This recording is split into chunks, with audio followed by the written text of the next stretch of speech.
오늘 읽은 예레미야 18장은 예레미야가 하나님께 호소하는 네 번째 호소가 담겨 있는 장입니다. 18장 뒷부분 읽는 것은 썩 쉽지가 않습니다. 전후 문맥을 무시하고 읽으면 굉장히 무섭다, 두렵다 이런 생각이 나고, 어떻게 하나님의 예언자가 그렇게 험한 말을 할 수 있나, 그런 생각이 들기도 합니다. 예를 들면은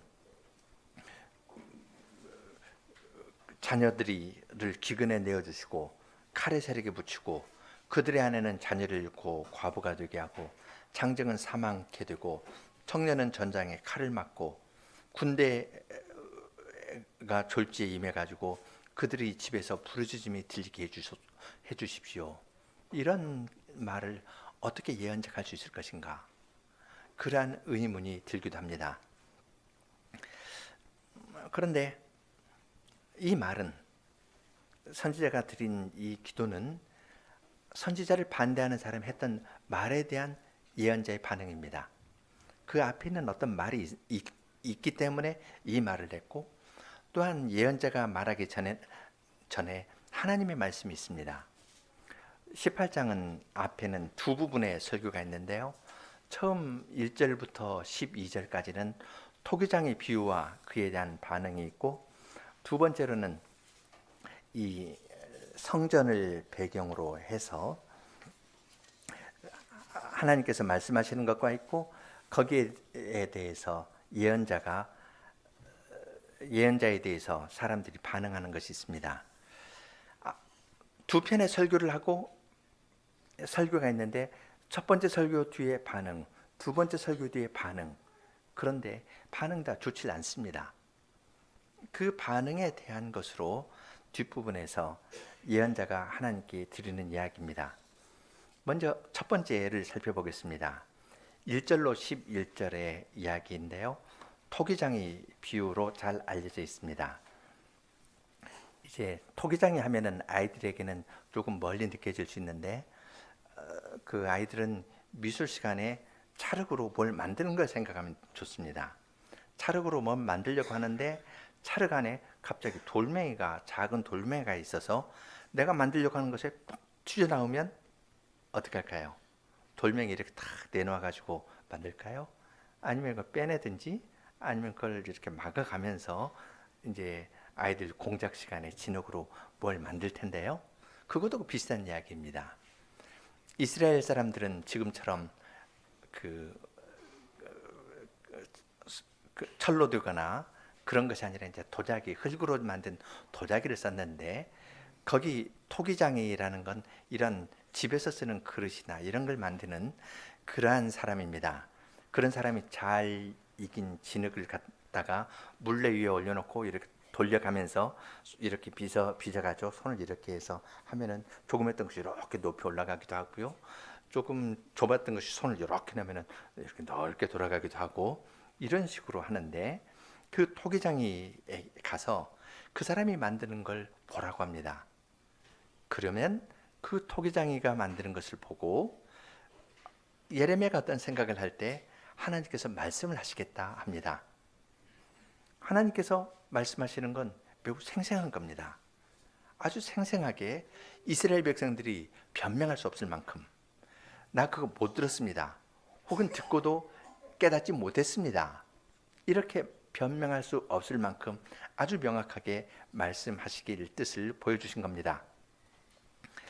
여호와께서는 예레미야에게 토기장의 집으로 가라, 그래서 그가 만드는 것을 보면은 거기에서 무슨 이야기를 하겠다 했습니다.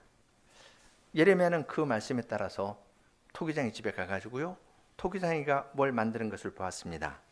만들다 보니까 그 그릇에서 토기장의 손에서 그릇을 만드는데 뭐가 깨졌습니다. 뭐가 부서졌습니다. 아마 이 흙 속에 작은 돌이 있어서 그랬든지, 아니면 그쪽 부분이 반죽이 덜 돼가지고 물이 안 들어간, 물하고 잘 섞이지 않은 그런 흙이 있어서 그런지 이렇게 빗는데 톡 터져버렸습니다. 그러니까 토기장이가 그것을 보고 다른 걸 버리는 것이 아니라 그걸 가지고 다른 그릇으로 모양으로 만들어 갔습니다. 그 순간에 예레미야하고 토기장이하고 아마 이야기가 주고 오갔을 수도 있습니다. 그냥 보기만 하지 않고, 옛날에는 서로 사람들하고 이야기를 주고받고 하니까 예레미야가 그냥 가서 이렇게 보겠습니까? 인사도 하고 내가 일하는 것 좀 봐도 되겠습니까?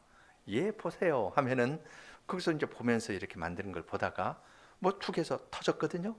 그래서 이 사람이 다른 걸 만드는 것을 보고 예레미야가 말을 건넸을 수가 있습니다. 어떻게 다른 그릇 만드네요? 하니까 토기장이가 예, 이 흙으로 예쁜 꽃병을 만들려 했는데 글쎄 이 진흙에 작은 돌이 있어가지고 꽃병 만들면 이놈이 탁 튀어나와서 안 될 것 같아가지고 모양이 예쁘게 나올 것 같지 않습니다. 그래서 이놈은 좀 투박하게 소금을 담아둘 항아리를 만듭니다 하면서 톡톡 거기도 붙여가면서 이렇게 좀 두껍게 해가지고 만들어 나가는 겁니다. 그러한 때 여호와의 말씀이 예레미야에게 임하였습니다. 여호와께서는 토기장이가 하는 것을 잘 보라고 합니다. 그 흙 한 덩이가 토기장의 손에 있고 토기장이가 이것을 자유롭게 만들듯이 부족한 것이 있어도 부족한 것을 채워가지고 다른 그릇을 만들듯이 이스라엘이 나의 손에 있다.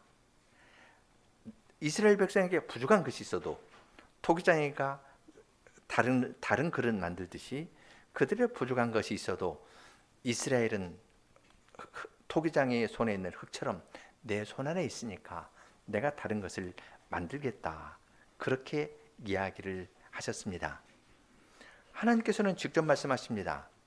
내가 어느 민족이나 어떤 나라에게 내가 너를 뽑고 멸하겠다 이야기를 했다 하자. 그런데 그 민족이 그 악에서 돌이키면 내가 그 민족을 심판하겠다는 내 뜻을 돌이키겠다 말씀하셨습니다.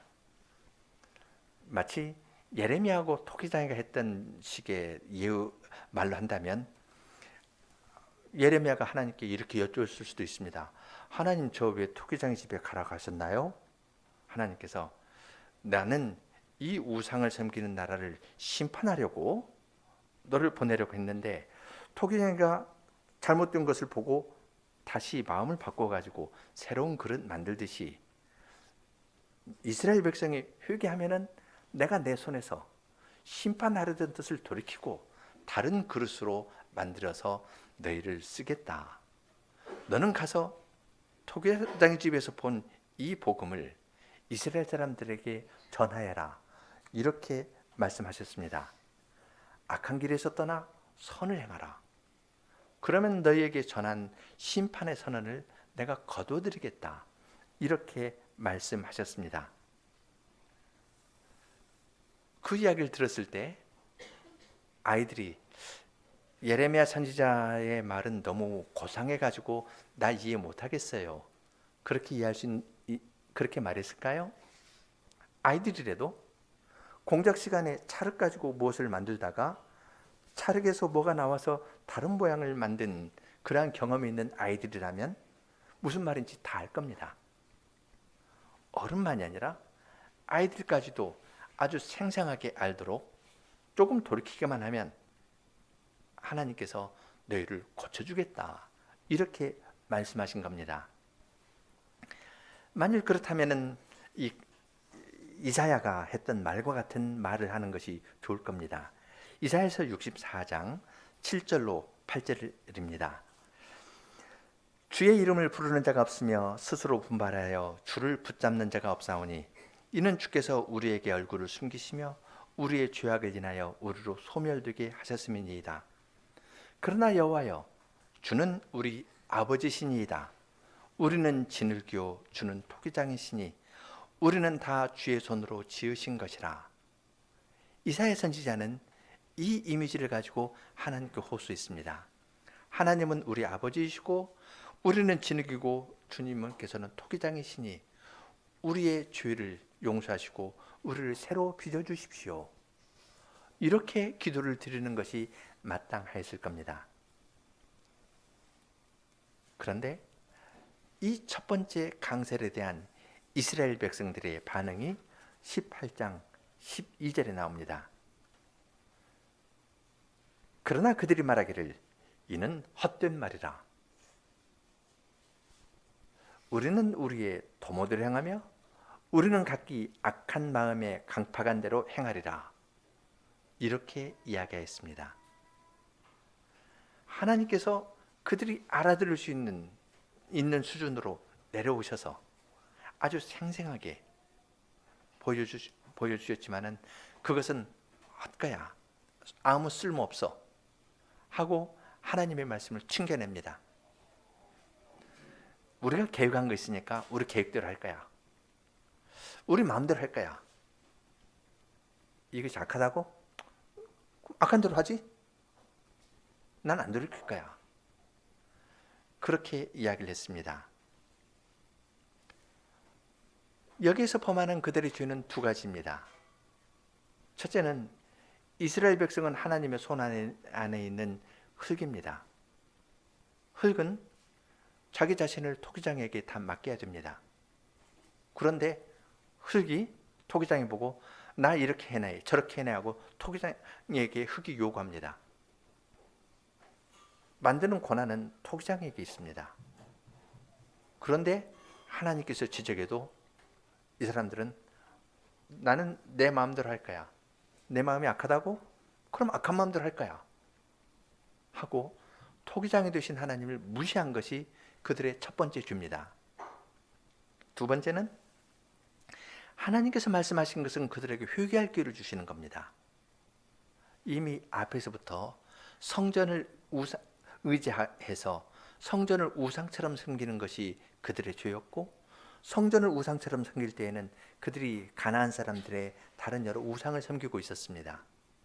그걸 돌이키라 했는데 너희가 돌이키면 토기장이가 다른 그릇 만들듯 너희의 죄를 내가 빼내고 다른 것으로 만들어 주겠다 하면서 회개를 이야기를 하였지만 회개를 거부하는 것이 그들의 두 번째 죄였습니다. 뽑고 파괴하고 멸하라고 선언하셨다는 것을 말씀드리면서 회개하면 너희 뽑고 멸하고 파괴하겠다는 말을 돌리시겠다 이렇게 이야기를 했는데 하나님의 구체적인 구원을 악한 마음으로 거절했습니다. 이것이 이스라엘의 명백한 죄입니다. 이러한 말을 들었을 때 하나님께서는 한탄하며 말씀하십니다. 누가 이런 일을 들었는가? 열방 중에 물어봐라. 처녀 이스라엘이 심히 가증한 일을 행하였다라고 말씀하십니다. 하나님께서는 이스라엘을 사랑하셨습니다. 이스라엘만 사랑하셨습니다. 그래서 처녀 이스라엘이라고 합니다. 그럼 처녀 이스라엘은 자기를 구원하여 주신 하나님만 사랑해야 됩니다. 그러나 그들은 하나님의 사랑이 있는 것을 알면서도 떠납니다. 하나님께서는 그분의 사랑을 레바논에서 내리는 시원한 물에 비유하십니다. 14절 레바논의 눈이 어찌 들의 반석을 떠나겠으며 원방에서 흘러내리는 찬물이 어찌 마르겠느냐. 레바논은 만년설을 신산이라는 말인데요. 레바논 신산인 이유는 거기에 만년설이 있기 때문에 그렇습니다. 산이 높아서 거기에 여름에도 흰눈이 있습니다. 그러니까 흰산입니다. 거기에서 흘러내리는 물이 북쪽으로 가면 이제 오론테스 강이 되지만 남쪽으로 가면 요단강이 됩니다. 거기에서 흘러내리는 물은 항상 시원합니다. 광야 여행을 하다가 그쪽에 가서 물을 마시면 그 눈에서 눈이 녹아가지고 흘러내리는 물을 한여름에도 마실 수가 있습니다. 요단강이 마르지 아니하는 것처럼 하나님의 시원한 사랑은 그들에게 항상 가까이 있다는 것을 알려주십니다. 그 물이 마르지 않고 있는데 처녀 이스라엘은 그것을 거절하고 하나님을 잊고 14절 15절 내 백성은 나를 잊고 허무한 것에게 분향하거니와 그렇게 이야기합니다. 하나님을 요단강이 흐르는 것처럼 하나님의 시원한 사랑이 그들 옆에 있다는 걸 알면서도 그들은 그 하나님을 버리고 허무한 것들, 우상을 섬기면서 나아가는 것입니다. 처녀 이스라엘이 그 남편 여호와를 버리고 다른 우상에게 가는 것은 이건 굉장한 고통일 겁니다.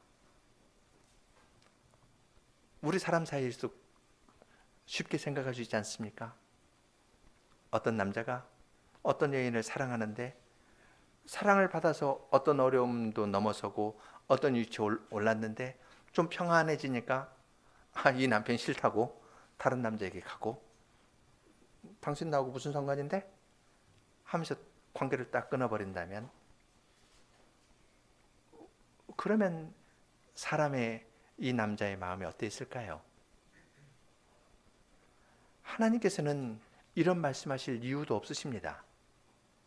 하나님께서는 어미 가운데에서 그렇게 배반하는 사람을 즉시 심판해도 됩니다. 그렇지만 사랑하는 사람을 잃은 그 슬픔을 하나님께서 표현하십니다. 왜 그러실까요? 돌아오라고 하나님의 상실한 마음도 표현하면서 알려주시는 겁니다. 그들이 하나님께서 정해주신 그 길, 그 옛길로 가면은 똑바로 갈 겁니다. 아브라함과 이삭과 야곱이 걸었던, 족장들이 걸었던 그 믿음의 길을 쭉 가면 될 텐데, 그 옛길은 이건 심심해, 재미없어 하고 치우고 새로운 길로 갑니다. 곁에 난 길인데요, 거기는 광야길, 아무도 가본 적이 없고 조금 가다가 길 잃어서 짐승의 밥이 되는 그러한 길로 헤매면서 떠나게 되었습니다. 그러한 땅에 대해서 하나님께서는 심판하시겠다고 말씀하십니다. 16절에서는 그들의 땅으로 놀랍고 영원한 부끄러움이 되게 하겠고, 그리로 지나가는 자마다 이 나라가 이렇게 멸망당했는가 하면서 머리를 흔들 것이라고 합니다. 원수 앞에서 그냥 통풍에 날리는 겨처럼 다 흩어져 버릴 것이고, 큰 재난을 당하지만 하나님께서 그들에게 등을 보이시고 얼굴은 보이지 않겠다 말씀하셨습니다. 재난도 재난이지만 재난 가운데에서도 하나님께서 얼굴을 보여주시면 소망이 있습니다. 여호와께서 얼굴을 환하게 비춰주실 때에는 은혜를 베풀어 주시는 것이고 그들을 주님 품으로 인도하시는 것이기 때문에 어려운 가운데에서도 소망이 있겠으나 그들은 하나님을 완전히 버리고 갔습니다. 그러니까 그들이 재난을 당해서 부르짖어도 하나님께서는 등을 돌리시고 그들에게 응답지 않겠다 하셨습니다. 이건 심판의 선언입니다. 이렇게 둘 터이니까 너희 돌이켜라. 너희가 지금 나에게 돌이키지 않으면 내가 사랑을 보이는데도 처녀 이스라엘 내가 나를 버리고 옛길을 버리고 곁길로 가고 우상을 섬기는 대로 가면은 너희가 재난 당할 때 내가 등을 돌리고 너에게 얼굴을 보여주지 않겠다. 이렇게 말씀하셨습니다. 그러면 어떤 반응을 보여야 될까요?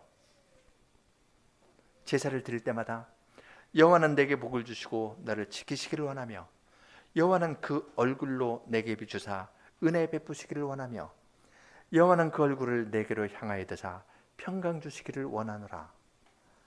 제사 끝난 다음에 하나님의 환한 얼굴빛을 뵙고 집에 돌아가서 그 얼굴빛을 생각하며 열심히 일했는데 이것이 사라진다면은 해가 뜨지 않아서 캄캄한 세상에 들어가는 것과 똑같을 겁니다. 그런 깜깜한 데 들어간다면 이건 두려운 일이다 생각하고 돌이켜야 할 겁니다. 그러나 두 번째 강설에 대한 그들의 말은 다릅니다. 하나님 말씀 때문에 돌이키는 것이 아니라 돌이키기는커녕 더 사납게 나옵니다. 18절입니다.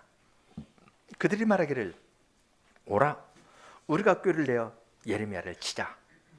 지금 예레미야가 하나님 말씀 전하니까요, 꾀내서 예레미야처럼 쳐버리자, 그렇게 이야기합니다. 제사장에게서 율법이, 지혜로운 자에게서 모략이, 선지자에게서 말씀이 끊어지지 아니할 것이니 오라 우리가 혀로 그를 치고 그의 아무 말에도 주의치 말자. 그렇게 이야기합니다. 예레미야 저놈 없애도 여전히 제사장들이 있고 지금 성전에 제사장들이 있거든요. 제사장들이 율법을 가르치고 지혜로운 자가 모략을 내놓고 예레미야가 선지자로 이야기를 하는데 또 선지자가 있거든요. 사실은 거짓 선지자입니다. 선지자들이 계속 있어서 그들이 말씀을 가르치니까 우리에게 하나님께서 말씀을 내려주시니까 저놈 없애자. 우리가 꾀를 내어서 저놈을 치자. 우리 혀로 그를 치고 아무도 그의 말에 주의를 기울이지 말게 하자라고 이야기합니다. 자기들이 가지고 있는 기존 세력으로서 자기들이 가지고 있는 그 제도나 위치가 공고하다고 생각하고 이것을 공격하는 예레미야는 우리가 치자고 이야기를 합니다. 두 가지로 치자고 하는데 첫째는 혀로 치자고 합니다. 칼로 치는 것처럼 혀로 치자고 합니다. 뒤에 이제 예레미야가 칼로 그들을 치게 하옵소서 할 때 똑같은 말을 썼습니다. 혀로 예레미야를 치자고 합니다. 어떻게 그들이 혀로 예레미야를 칠까요? 지금 18장까지 왔는데요. 예레미야 7장에 보면은 예레미야가 성전에 서서 이렇게 말했습니다. 너희는 이것이 성전이다, 이것이 성전이다, 이것이 성전이다. 3번 말을 반복하는데 이것이 성전이라고 3번 반복하는 사람들의 말을 믿지 말라. 그렇게 이야기를 합니다. 예레미야가 그 7장에서 언제 그 강사를 했는지는 정확하게 알 수 없지만 요시야가 성전 개혁한 것하고 그 멀진 않습니다. 한 13, 14년쯤이지 않을까 그렇게 이야기하는 학자들도 있는데요. 요시야가 성전에서 율법을 발견하고 성전을 정결케 하고 이스라엘을 전부 개혁했는데 그것이 13, 14년 지나면서 성전 개혁에 참여했던 사람들이 기득권자가 되어가지고요. 성전을 의지하지 말라는 예레미야를 치자고 하는 겁니다. 지금 여기 이야기하는 사람들이 처음부터 나쁜 사람이 아니었습니다. 요시야 개혁 때 앞장섰던 사람들이고요. 앞장서서 그 일을 잘 하니까 성전에서 제사장도 되고 지혜로운 자도 되고 선지자도 되고 그런 위치에 딱 있는 사람들입니다.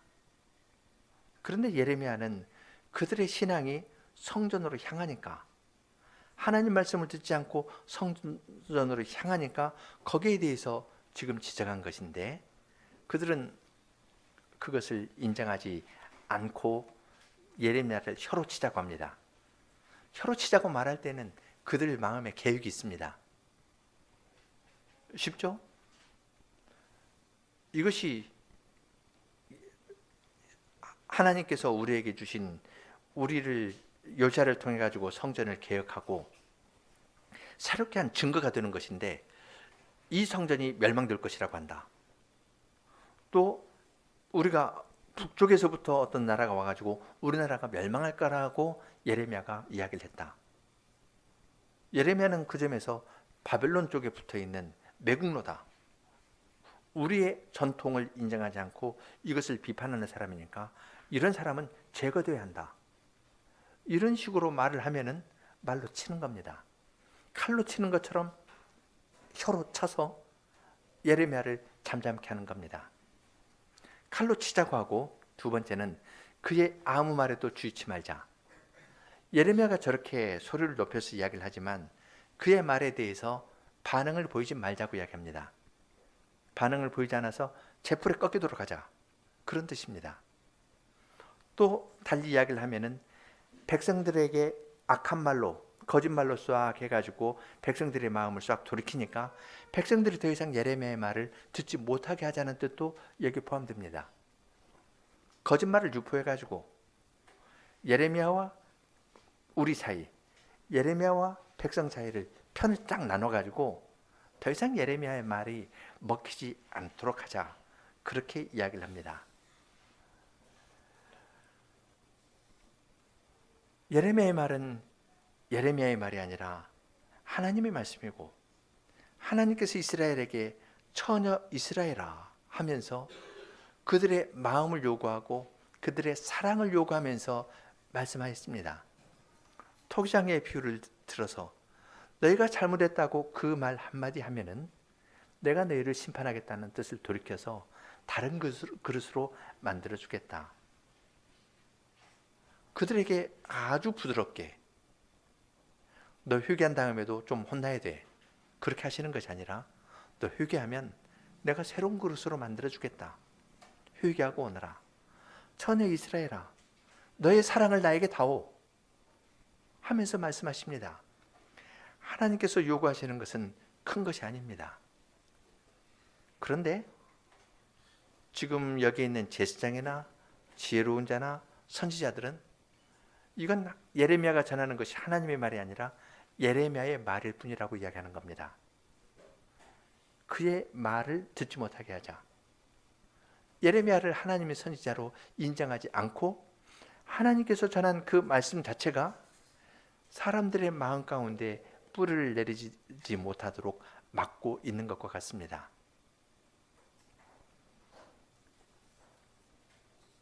예레미야는 어머니의 태에서부터 하나님의 말씀을 전할 자로 부름을 받았습니다. 그는 하나님의 말씀을 전하기 위해서 이 세상에 나온 자입니다. 그런데 그가 전한 하나님의 말씀이 사람의 말에 지나지 않게 되고 이것도 사람들에게 전파되지 못하게 다른 사람의 혀로 그를 쳐서 그가 잠잠게 된다면 예레미야는 삶의 의미가 없는 것입니다. 예레미야의 삶의 의미는 하나님의 말씀을 받아서 전하는 것이었는데 그 모든 것을 다 잘라버리자. 그렇게 이야기합니다. 여기서 느끼는 예레미야의 절망은 삶과 죽음 사이에 있는 삶의 자리에서 떠나서 죽음으로 내려가는 것과 같은 그러한 절망이었습니다. 하나님께서 모태에서부터 말씀을 주어 전하게 하셨는데 이 말씀을 전할 때 결과는 이것인가? 하나님께서 그처럼 토기장이로 비유하시면서 이렇게까지 내려와서 말씀하시는데 처녀 이스라엘아 하면서 이렇게 말씀하시고 사랑하는 사람을 잃은 그 심정을 그들에게 표현하면서 돌아오러 가시는데 이것까지 거절한다면 거절할 뿐만 아니라 이렇게 말하는 나를 죽이려 한다면 오히려 칼로 치는 것이 예레미야에게는 더 편할 겁니다. 말로 쳐서 예레미야를 죽이려 한다면 예레미야에게서는 가장 비참하게 죽는 것과 같이 되는 겁니다. 그러한 때 예레미야가 19절부터 기도를 합니다. 여호와여 라는 말로 시작합니다. 19절에 여호와여 라는 말로 시작하고 23절에서도 여호와여 하는 말로 끝납니다. 여호와로 시작하고 여호와로 이 기도가 끝납니다. 지금 여기에 무시무시한 내용이 담겨 있는데요. 아이가 죽고 그 어머니들은 아이를 다 잃어서 과부가 되고 아이도 칼에 죽고 청년들도 전장에 나가서 다 죽고 군인들이 그 집을 싹쓸이하게 해주십시오. 이런 무시무시한 말인데 먼저 생각해야 될 것은 이것은 하나님께 드리는 기도입니다. 예레미야가 이 말을 사람들에게 하지 않았습니다. 하나님께 이 기도를 드렸는데 하나님께 이런 기도를 드리는 것은 이것이 나의 명예뿐만 아니라 하나님의 선지자인 자신의 명예와 자신의 지위는 하나님의 영예와 하나님의 지위와 관련되기 때문에 하나님의 말씀에 근거해서 다음과 같은 기도를 드리는 겁니다. 먼저 19절 23절에서 여호와로 시작한다는 말이 있고 또 하나 주목할 단어가 있는데 20절에 그들이 나의 생명을 해하려고 구덩이를 팠습니다. 22절에서도 그들이 나를 취하려고 구덩이를 팠습니다. 올무에 걸리게 하려고 구덩이 팠다는 이야기가 중간 부분에 나옵니다. 20절, 22절에 나옵니다. 그리고 21절, 22절 앞까지에는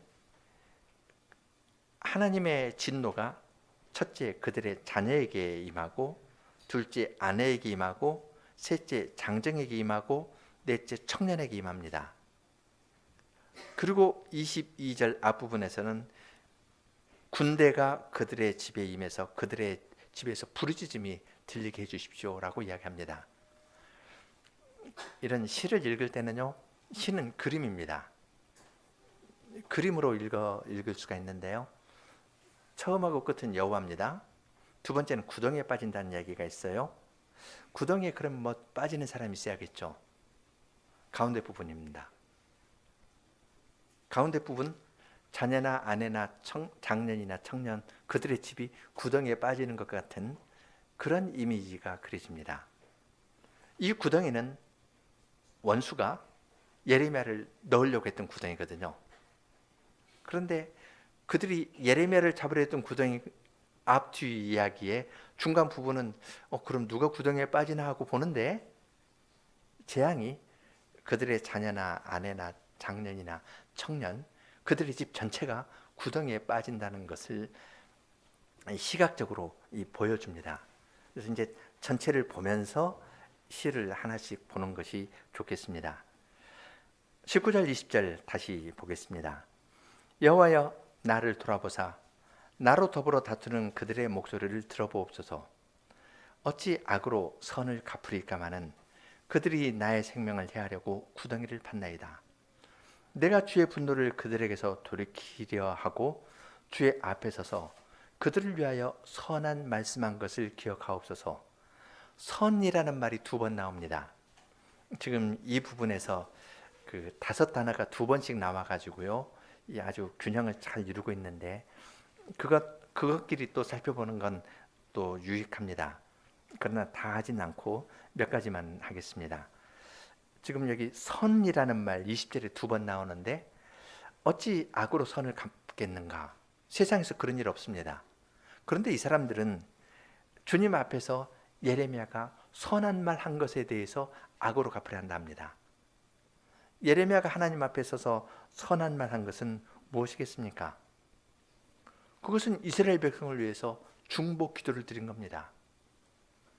하나님 앞에 서서 이들의 죄를 용서해 주시기를 하나님께 구하며 선을 행하였는데, 그들은 그 선에 대해서 하나님의 분노를 돌이켜 주십시오 하고 중보의 기도를 드린 선한 일을 했는데, 이들은 이 선한 것에 대해서 악으로 갚아서 내 생명을 해하려고 합니다. 나를 구덩이에 빠뜨리려고 한다고 말합니다. 예레미야는 자신이 하나님 앞에 선한 말 한 것을 기억해 달라 하였습니다. 그래서 21절에서는 네 가지로 이야기합니다. 자녀, 아내, 장년, 청년. 이 이야기 성경에서 이제 특히 시편이나 이런 데서 넷 이야기하면 완전한 것을 이야기할 때 동서남북해서 네 가지 요소를 많이 지적하는데요, 완전한 심판을 이야기하는 겁니다. 자녀가 기근에 내어주고 그들을 칼에 세력에 붙이고, 아내들은 자녀를 잃고 과부가 되고, 장정들은 사망에 당하고, 청년들은 전쟁에서 칼에 맞게 합니다. 이 사람들이 우리 혀로 예레미야를 치자 그랬는데, 이들은 칼로 침을 당할 거라고 이야기합니다. 칼이 두 번 나오죠. 칼이 두 번 나오니까 여기에서 이제 전쟁에 의해 가지고 이들이 하나님의 심판을 받게 될 것을 이야기를 합니다. 전쟁에서 패하니까 22절에서는 군대가 그들의 집에 와서 그들의 집을 완전히 유린해 버립니다. 그래서 완전히 멸망하게 될 것을 이야기를 합니다. 장정이 사망을 당한다 했는데, 여기 사망당한다는 말은 주로 연병에 걸려 죽는 것을 이야기합니다. 전쟁과 기근 때문에 혹은 연병으로, 이 전쟁이 있으면 좁은 곳에 밀폐된 곳에 사니까 전병이 돌면은 확 퍼지는데요, 그런 전염병에 걸려가지고 죽게 되기를 하나님께 호소하였습니다.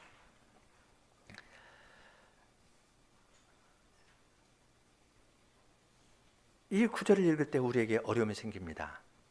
하나님 앞에 서서 선한 것을 구했고 그것을 기억해달라고 기도했던 예언자가 어떻게 바뀌어가지고 이런 일이 임하게 해달라고 기도할 수 있을까? 그런 의문이 생깁니다.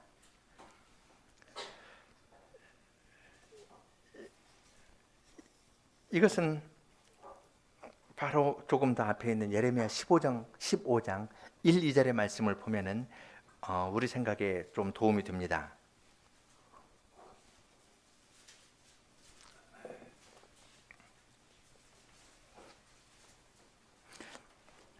하나님께서 이렇게 말씀하셨습니다. 여호와께서 나에게 이르시되 모세와 사무엘이 내 앞에 섰다 할지라도 내 마음은 이 백성을 향할 수 없나니 그들을 내 앞에서 쫓아내치리라.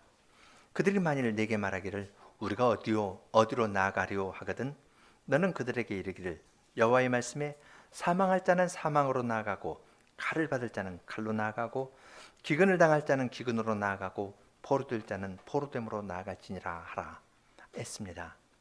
하나님께서 더 이상 중보기도를 듣지 않겠다 하셨습니다.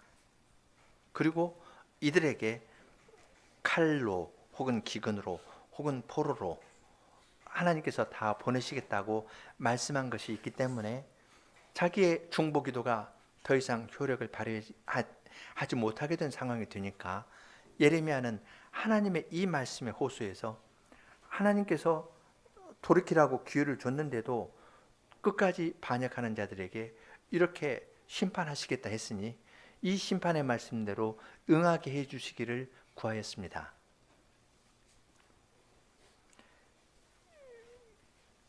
하나님의 말씀이 무시되고 유린되는 그런 상황에서 예언자는 하나님의 말씀이 심판을 통해 심판하시겠다 말씀하셨는데 이들이 그걸 비웃거든요. 비웃으니까 하나님의 심판의 말씀대로 그들에게 응하게 해주십시오 라고 기도했습니다. 아주 드리기 어려운 기도인데 신원의 기도를 주님께 드린 겁니다. 그건 이제 예레미야 전체를 읽다 보면은 신원의 기도 이후의 세계를, 이후의 구원을 바라보는 것이 뒤에 나옵니다. 그러니까 예레미야를 뒤에까지 계속 읽어가면은 이런 신원의 기도 후에 멸망에 갔던 바빌론 포로로 갔던 자들을 구원해 내시는 주님의 사랑이 있을 거라는 것을 예레미야가 본 것, 그것을 소망한 것을 우리는 알 수 있습니다. 예레미야는 하나님께 자기의 예언자인 자기가 무시되는 상황에서 하나님의 말씀이 무시되는 것을 알았기 때문에 하나님, 이들이 끝까지 거역합니다. 이제 하나님께서 말씀하신 대로 거역하는 자들에게 심판을 보이실 때입니다 라고 이야기를 하였습니다. 23절도 보겠습니다. 여호와여 그들이 나를 죽이려 하는 계략을 주께서 다시오니 그 악을 사하지 마시며 그 죄를 주의 목전에서 도말치 마시고 그들로 주의 앞에 넘어지게 하시되 주의 노하시는 때에 이같이 그들에게 행하옵소서. 아까 말씀드렸지만 이 보복의 기도는 사람에게 하지 않았습니다. 다른 종교에서의 저주의 말은 사람에게 향합니다. 사람에게 저주하는 말을 하거든요. 그런데 여기에 있는 이 기도는 여호와여로 시작하고 여호와로 끝나면서 하나님께만 드렸습니다. 그리고 여기서도 이야기하는 것은 그 죄인을 도말치 마소서가 아니라 그 죄를 주의 목전에서 도말치 마시고 그 악을 사하지 마십시오 라고 이야기합니다. 물론 사람에 대한 심판이 임하겠지만 예레미야가 마음에 두고 있는 것은 그 악이고 그 죄입니다. 죄인이 죄를 짓지만 그래서 하나님께서 죄에 대해서 심판하실 때 죄인도 심판을 당하지만 예레미야가 초점을 두고 있는 것은 그 악이고 그 죄입니다. 이것을 제거해 주시길 구하는 겁니다. 죄인이 하나님의 징계를 제대로 받아서 그의 안에 있는 죄나 악이 정결케 된다면 구원 얻을 소망이 있지 않습니까? 그러한 여지나 소망이 예레미야에게 있는 겁니다.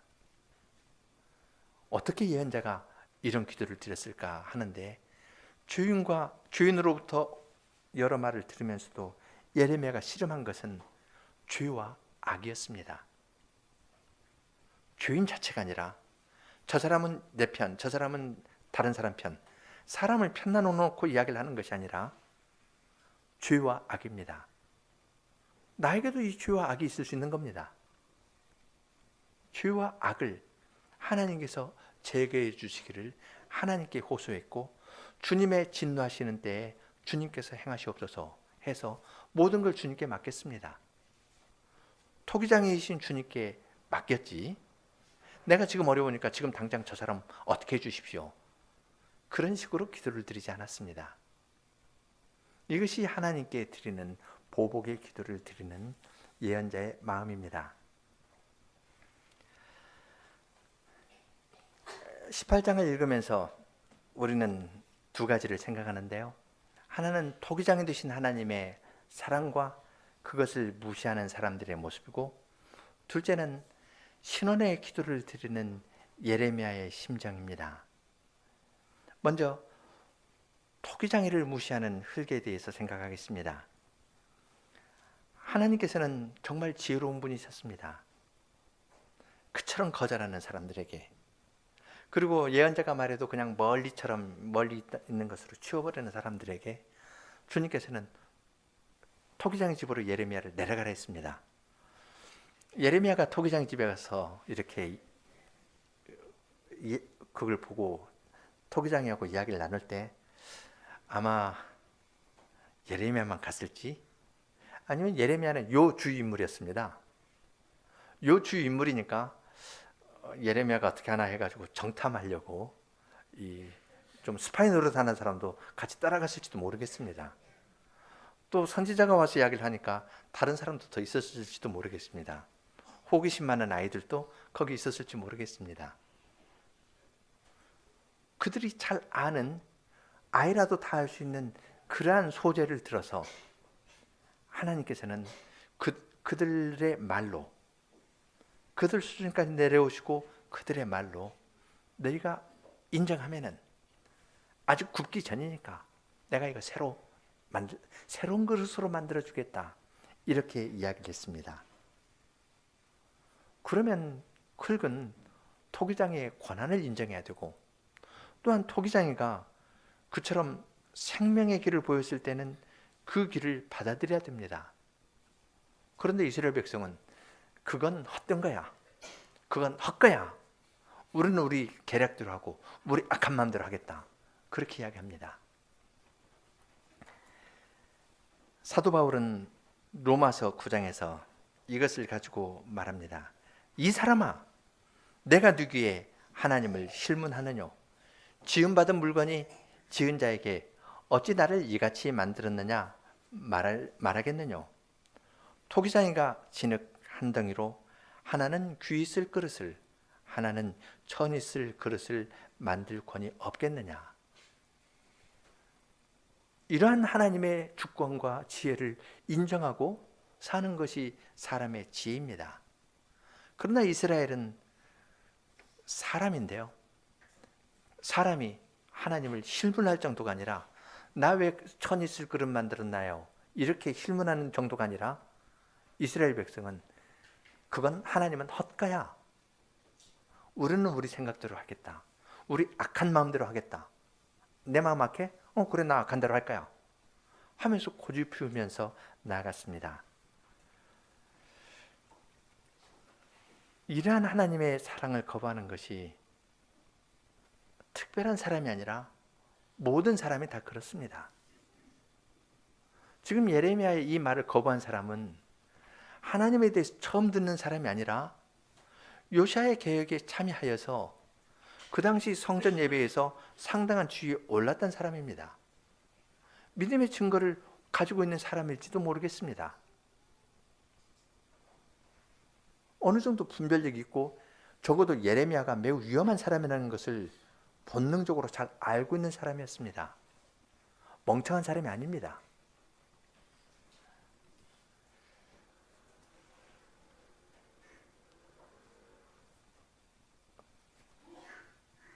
이스라엘 지도자들의 이러한 반응에서 우리는 그 사람들만 멍청하다, 미련하다, 그렇게 생각하면 안 됩니다. 그것이 우리 모습입니다. 우리도 그러지 않습니까? 하나님의 절대 주권을 마음에서부터 인정하는지 돌이켜보면은 하나님께서 왜 저 사람은 귀 쓰고 왜 나는 이렇게 천하게 쓰지? 속에서 질문 갖고 있지 않습니까? 하나님의 절대적인 주권을 인정하면서 사는 데에서는 우리도 이 예레미야의 말을 거부한 이들과 전혀 다른 것이 없습니다. 주님께서는 기적적으로 그러한 데에서 우리를 구원해내시고 그러한 완고한 사람들 가운데에서 주님의 구원의 일을 행해 나가시는 것을 봅니다.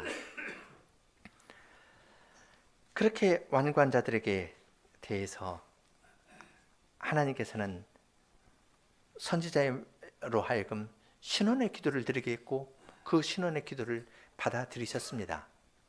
그리고 그 신원의 기도대로 이스라엘 백성을 포로로 보내시고 전쟁에 패하게 하시고 어려운 가운데 두셨습니다.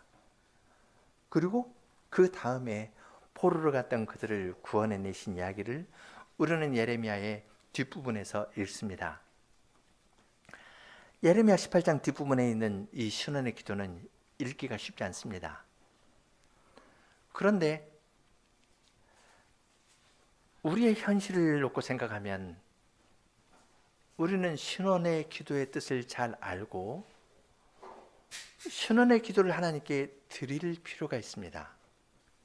그렇지 않으면 우리의 원망은 사람에게 향합니다. 누가 이렇게 하면 그 사람에 대해서 말로 나를 치료하는 사람에 대해서 나도 말로 반응하게 됩니다. 이것이 사람입니다. 그러면 구설의 다툼에 얽혀가지고 똑같이 어려움에 떨어집니다. 하나님의 말씀을 듣지 못하는 데에서는 똑같이 되는 겁니다. 그러한 때 주님께서는 우리에게 여호와여로 시작하고 여호와로 끝나는 신원의 기도를 알려주셨습니다. 어려운 일이 있을 때 이걸 사람에게 향하지 말고 여호와여 하면서 너의 답답하고 어려운 것을 이러한 기도를 가지고 나에게 나오너라, 그렇게 말씀하십니다. 예레미야가 드린 신원의 기도에서 중요한 것은 그는 악과 죄와 더불어 싸웠지 사람하고 더불어 싸우지 않았습니다. 악과 죄의 문제를 하나님께서 풀어주시기를 구하면서 나오도록 가르쳐 주신 것입니다. 예레미야 18장하고 비슷한 것이 시편 109편입니다. 109편 조금 이따 부를 텐데요. 그 몇 절 보겠습니다. 7절부터 보겠습니다. 저가 판단받을 때 죄를 주고 나오게 하시며 그 기도가 죄로 변케 하시고, 이 죄의 문제를 여기서 이야기하죠.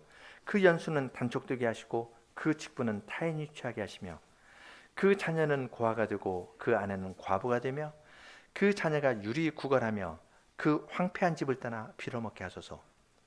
고르대금 하는 자로 저의 소유를 다 취하게 하시며 저의 수고한 것을 의인이 탈취하게 하시며 저에게 은혜를 계속할 자가 없게 하시며 그 고아를 연율할 자가 자도 없게 하시며 그 후사가 끊어지게 하시며 후대에 저희 이름이 도말되게 하소서.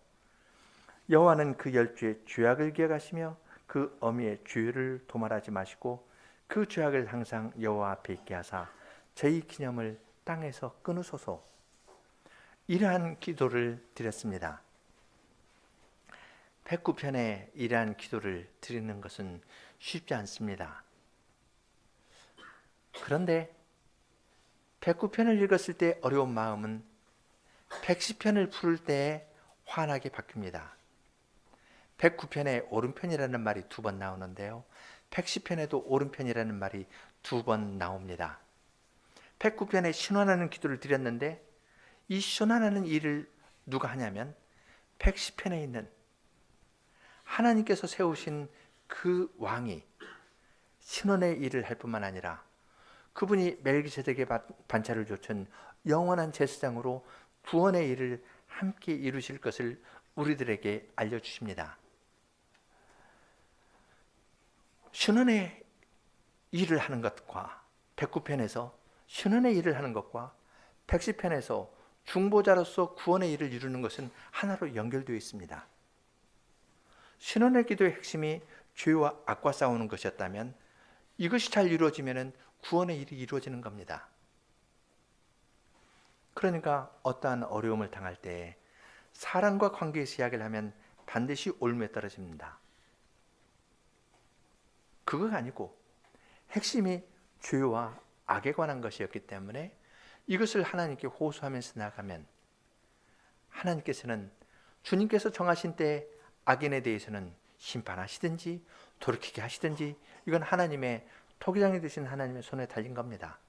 달려있고 주님께서 주님의 구원의 일을 친히 이루어 나가실 겁니다.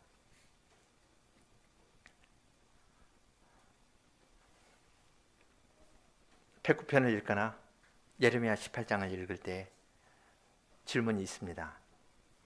이건 구약 성도가 드린 기도이고 신약의 하나님의 사랑이 전파되는 데에서는 신원의 기도를 드릴 수 없다.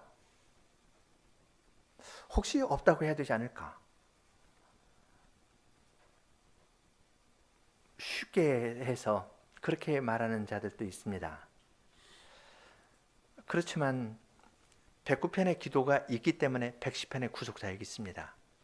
110편에서 그리스도의 영원한 대시장 되신 그리스도께서 지금도 하나님 우편에서 구원의 일을 계속 행하고 계시는데 지금 계속 행하시는 구원의 일은 109편에 있는 하나님의 백성이 신원의 기도를 드리는 것에 대한 응답이기도 합니다. 요한계시록에 보면은 제단 앞에 있는 영들이 주여 어느 때까지니까 하면서 호소합니다. 하나님 우편에 계신 그리스도께서는 지금도 중보의 사역을 하시는데 그 중보의 사역에 대한 것은 거짓말하는 자들에 대한 심판과 아주 직접 연결되어 있습니다.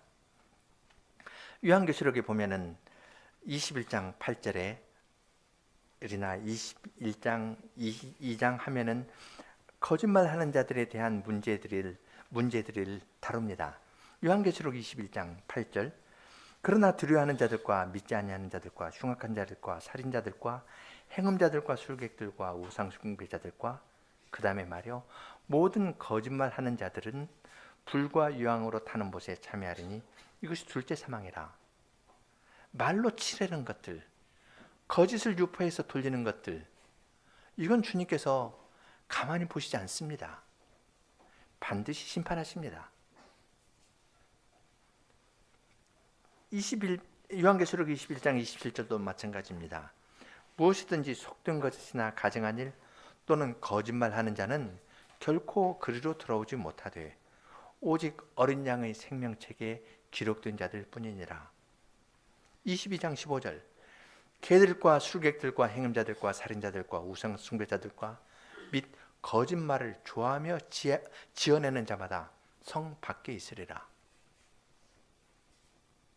말로 하나님의 백성을 치고 그 사람의 말을 사람들이 듣지 못하게 하자. 이러한 개교는 구약교회도 있었고 신약교회도 있습니다. 그러한 세상 가운데에서 주님께서는 주님의 구원의 일을 친히 이루어 나가시는 겁니다. 우리에게 주님께서는 심판의 선언뿐만 아니라 그 너머에 있는 영원한 나라를 보여주시면서 그 나라로 주님께서 우리 모두를 인도하실 것을 보여주시면서 주님의 백성들에게 눈물 골짜기와 같은 이 세상에서 말로 치는 일을 당하거나 자신이 말할 기회를 얻지 못하고 그냥 오해 가운데에서 묻히는 일이 있다 하여도 그러한 것에 똑같이 맞대응하는 것이 아니라 이러한 말로 여호와여로 시작하고 핵심이 되는 죄와 악의 문제를 뿌리 뽑아 주시기를 내 안에서도 있고 저 사람 안에서도 있고 주님의 지혜대로 뿌리 뽑아 주시기를 구하면서 나아가도록 하시는 겁니다. 그리스도 안에서 우리는 예레미야의 탄식의 깊이를 알고 또한 주님의 은혜를 의지하면서 우리도 우리의 모든 문제를 주님께 호소하면서 나아갈 수 있습니다. 함께 109편을 부르겠습니다.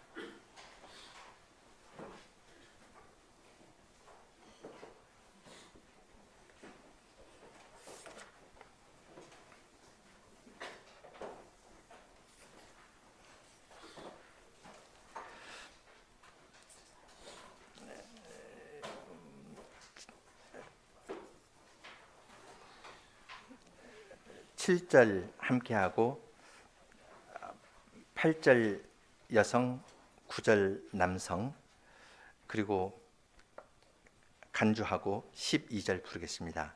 7, 8, 9 간주하고 12절 하겠습니다.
걸어가신 주님, 저희들은 저희 자신의 죄와 본성적으로 자기를 사랑하는 것 때문에 인생의 어두운 면을 주님의 인생의 어두운 면을 있는 그대로 볼 힘이 없고 그것을 피하고 다른 것으로 돌려서 살아가려는 것이 저희의 모습입니다. 그렇지만 주님께서는 죄인을 향한 주님의 크신 사랑을 보여주시고 토기장의 비유를 통해서라도 그들의 형편과 처지에 가장 적합한 방식으로 아이들이라도 깨달아 알 수 있을 만한 방식으로 주님의 사랑과 능력과 지혜를 나타내 보이십니다. 그러한 것을 거절하는 것이 또한 사람의 본성이라는 것도 알려주시고 저희들도 그들과 똑같고 거기에서 한치도 벗어날 수 없는 자들이지만은 주님께서 저희를 그러한 데에서 은혜로 구원하여 주신 사실을 말씀으로 가르쳐 주시니 주님께 감사를 드립니다.